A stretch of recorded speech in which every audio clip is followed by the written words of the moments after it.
Syrian President Bashar Assad said that he is not directly responsible for acts of violence committed by his security forces and denies reports of torture by the Syrian army, adding that acts of violence were carried out by individuals and not ordered by the Syrian government.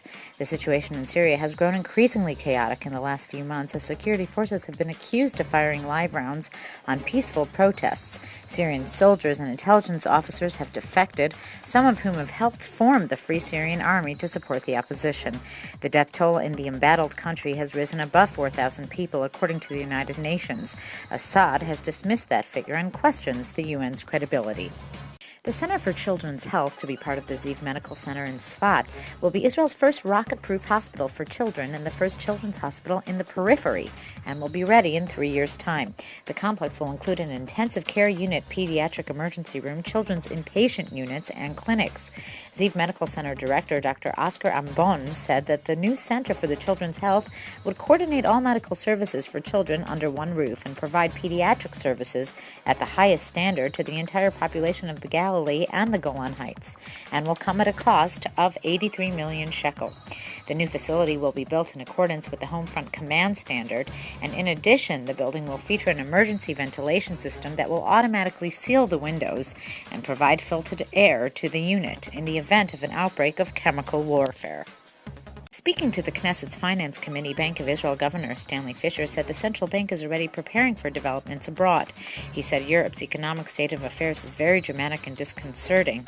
It is yet unclear what the consequences will be in the event that the Eurozone crumbles. Fischer also said there were two likely scenarios. Either the Eurozone will survive or the European leaders will not make well-timed decisions, and the Eurozone will crumble. Israel's Yad Holocaust Memorial has received its largest private donation ever, a $25 million gift from the United States casino mogul Sheldon Adelson. Yad Vashem said most of the money will go to the International School for Holocaust Studies, which has trained thousands of non-Jewish educators from dozens of countries. The Holocaust Memorial's chairman, Avner Shalev, said that the gift would give a tremendous boost to the educational programs that have become vital to preserving the memory of the Holocaust.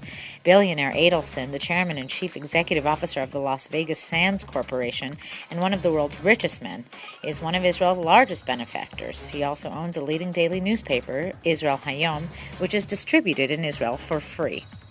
iPhone's new model, the 4S, is scheduled to be launched in Israel on December 16th by the country's three leading cellular providers.